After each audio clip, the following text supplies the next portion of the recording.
Hello everyone, welcome back to my daily cooking vlogs. ಇವತ್ತಿನ ವಿಡಿಯೋದಲ್ಲಿ ನಾನು ನಮ್ಮ ಹೋಮ್ ಮೇಡ್ ಪ್ರಾಡಕ್ಟ್ಸ್ನಲ್ಲಿ ಸಿಗುವಂಥ ಹುಚ್ಚೆಳ್ಳು ಪುಡಿ ಯಾವ ರೀತಿ ಮಾಡೋದು ಅನ್ನೋದನ್ನು ತೋರಿಸ್ತಾ ಇದ್ದೀನಿ.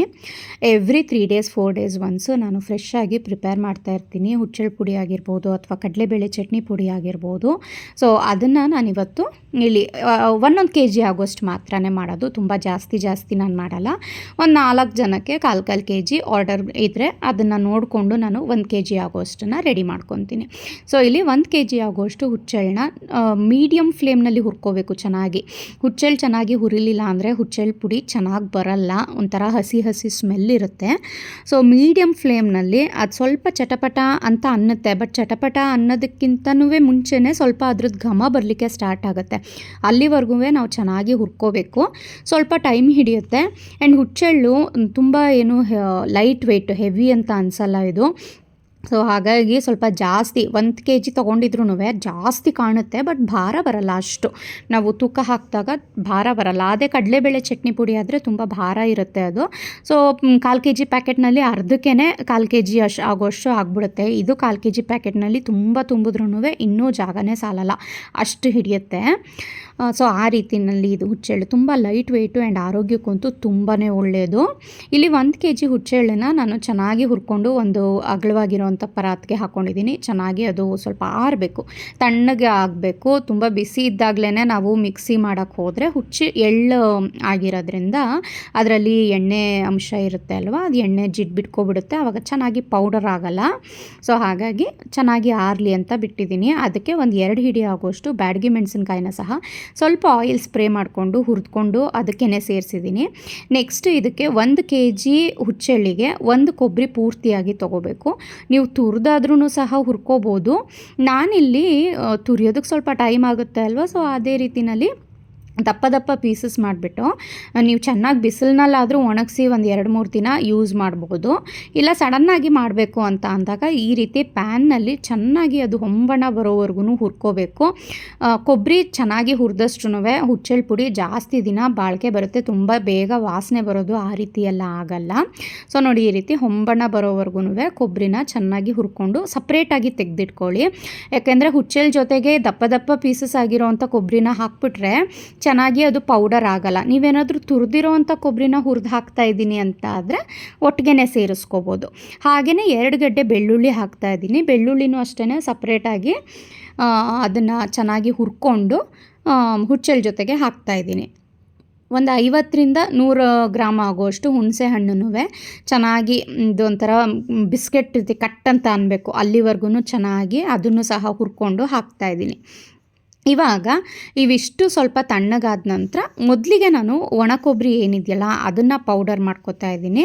ನಾನು ಮೊದಲೇ ಹೇಳಿದಾಗೆ ಇಲ್ಲಿ ದಪ್ಪ ಪೀಸಸ್ ಆಗಿರೋದ್ರಿಂದ ಹುಚ್ಚೆಳ್ಳು ಜೊತೆ ಸೇರಿಸ್ಬಿಟ್ರೆ ಪೌಡರ್ ಚೆನ್ನಾಗಿ ಆಗಲ್ಲ. ಹಾಗಾಗಿ ಫಸ್ಟಿಗೆ ಒಣ ಕೊಬ್ಬರಿನ ಪೌಡರ್ ಮಾಡಿಕೊಂಡು ಈ ಹುಚ್ಚೆಳ್ಳು ಮತ್ತು ಒಣಮೆಣಸಿನ್ಕಾಯಿ ಅದೆಲ್ಲ ಹಾಕಿರ್ತೀನಲ್ಲ ಅದರೊಟ್ಟಿಗೆ ಮಿಕ್ಸ್ ಮಾಡ್ಕೋಬೇಕು.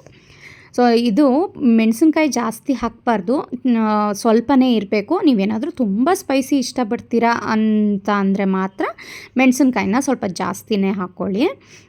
ಹಾಗೆಯೇ ಉಪ್ಪು ಅಷ್ಟೇ ಸ್ವಲ್ಪ ಮುಂದಾಗಿದ್ರೇ ಚೆನ್ನಾಗಿರುತ್ತೆ. ಯಾಕೆಂದರೆ ರೊಟ್ಟಿ ಜೊತೆಗೆ ಬಿಳಿ ಅನ್ನ ಮೊಸರನ್ನ ಜೊತೆಗೆಲ್ಲ ತುಂಬಾ ಚೆನ್ನಾಗಿರುತ್ತೆ ಹುಚ್ಚೆಳ್ಳು ಪುಡಿ. ಆ್ಯಂಡ್ ಈ ಕಡೆ ಹಾಸನ ಕಡೆ ಎಲ್ಲ ಒಣವರೆಕಾಳು ಸಾರು ಮತ್ತು ಚಿಲ್ಕ ಅವರೆಕಾಳು ಸಾರು ಅದಕ್ಕೆಲ್ಲದಕ್ಕೂ ಹುಚ್ಚೆಳ್ಳು ಪುಡಿ ಹಾಕ್ತಾರೆ. ನನಗೆ ಅದು ಅಭ್ಯಾಸ ಇಲ್ಲ, ಹಾಗಾಗಿ ನಾನು ಆ್ಯಸ್ ಅ ಚಟ್ನಿ ಪುಡಿನೇ ನಾನು ಹುಚ್ಚೆಳ್ಳನ್ನು ಯೂಸ್ ಮಾಡೋದು.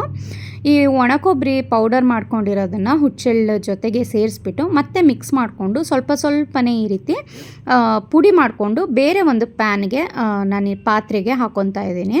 ಮೊದಲಿಗೆ ಸ್ವಲ್ಪ ತರಿಯಾಗೇ ಪೌಡರ್ ಮಾಡ್ಕೊಳ್ಳಿ. ತುಂಬ ಜಾಸ್ತಿ ಹೊತ್ತು ನೀವು ಮಿಕ್ಸಿನ ರನ್ ಮಾಡೋಕ್ಕೆ ಹೋದರೆ ನಾನು ಮೊದಲೇ ಹೇಳಿದಾಗೆ ಅದು ಎಣ್ಣೆ ಬಿಟ್ಕೊಬಿಡುತ್ತೆ, ಆವಾಗ ಚೆನ್ನಾಗಿ ಪೌಡರ್ ಆಗಲ್ಲ. ಈ ರೀತಿ ಒಂದು ಸಲ ಪೌಡರ್ ಮಾಡ್ಕೊಂಡಿದ್ದ ನಂತರ ಇದಕ್ಕೆ ರುಚಿಗೆ ತಕ್ಕಷ್ಟು ಉಪ್ಪು ಮತ್ತು ಒಂದು 1/4 ಕಪ್ ಆಗೋಷ್ಟು ಬೆಲ್ಲ ಹಾಕ್ತಾಯಿದ್ದೀನಿ. ಬೆಲ್ಲ ನೀವು ಅಚ್ಚ ಬೆಲ್ಲ ಆದರೆ ಒಂದು ಸಣ್ಣ ಅಚ್ಚ ಹಾಕೋಬೋದು. ನಾನಿಲ್ಲಿ ಪುಡಿ ಬೆಲ್ಲ ಹಾಕ್ತಾ ಇರೋದ್ರಿಂದ ಒಂದು 1/4 ಕಪ್ ಆಗೋಷ್ಟು ಪುಡಿ ಬೆಲ್ಲನ ಹಾಕಿ ನೀಟಾಗಿ ಮಿಕ್ಸ್ ಮಾಡ್ತಾಯಿದ್ದೀನಿ.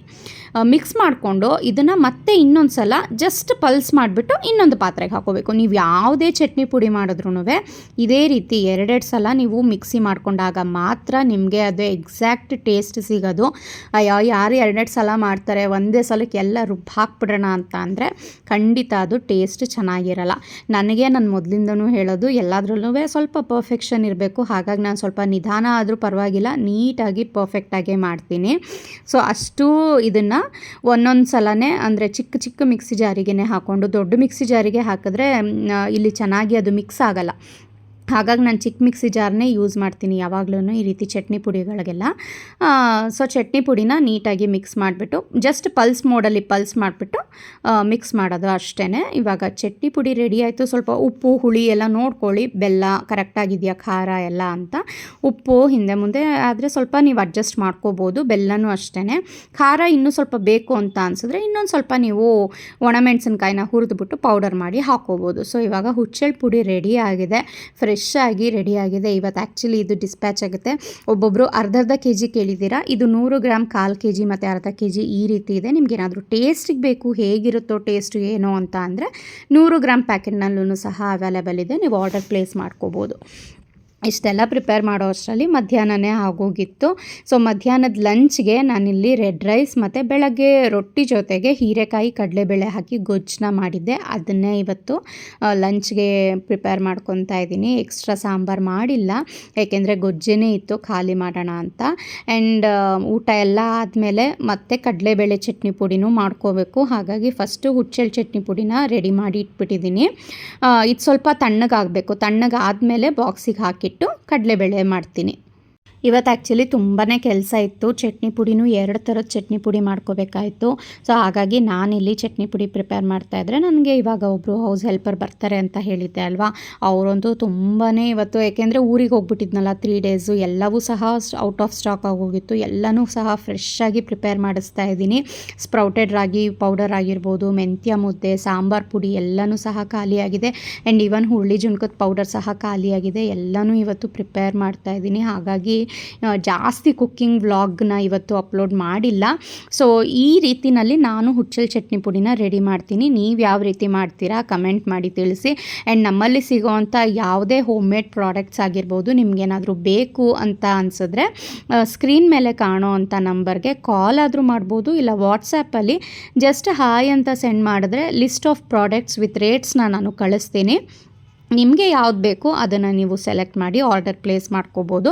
ಕ್ಯಾಶ್ ಆನ್ ಡೆಲಿವರಿ ಇರಲ್ಲ, ಪ್ರೀಪೇಡೇ ಇರುತ್ತೆ. ಯಾಕೆಂದರೆ ಕ್ಯಾಶ್ ಆನ್ ಡೆಲಿವರಿ ನೀವು ಮಾಡಿದ್ರೆ ನೀವು ಕೊಡೋವಂಥ ಕ್ಯಾಶು ನಮಗೆ ತಲುಪೋ ಅಷ್ಟರಲ್ಲಿ ತುಂಬ ಡಿಲೇ ಆಗುತ್ತೆ. ಹಾಗಾಗಿ ಕ್ಯಾಶ್ ಆನ್ ಡೆಲಿವರಿ ಇಲ್ಲ. ಖಂಡಿತ ಯಾವುದೇ ರೀತಿ ಮೋಸ ಇಲ್ಲ. ತುಂಬಾ ಒಳ್ಳೆ ಜೆನ್ಯೂನ್ ಪ್ರಾಡಕ್ಟ್ಸು, ಹೋಮ್ ಮೇಡು, ಯಾವುದೇ ರೀತಿ tasting powder, artificial colour, flavour ಏನೂ ಇರಲ್ಲ. ಮಕ್ಕಳಿಂದ ಹಿಡಿದು ದೊಡ್ಡವ್ರ ತನಕ ಸೇಫ್ ಇರುತ್ತೆ.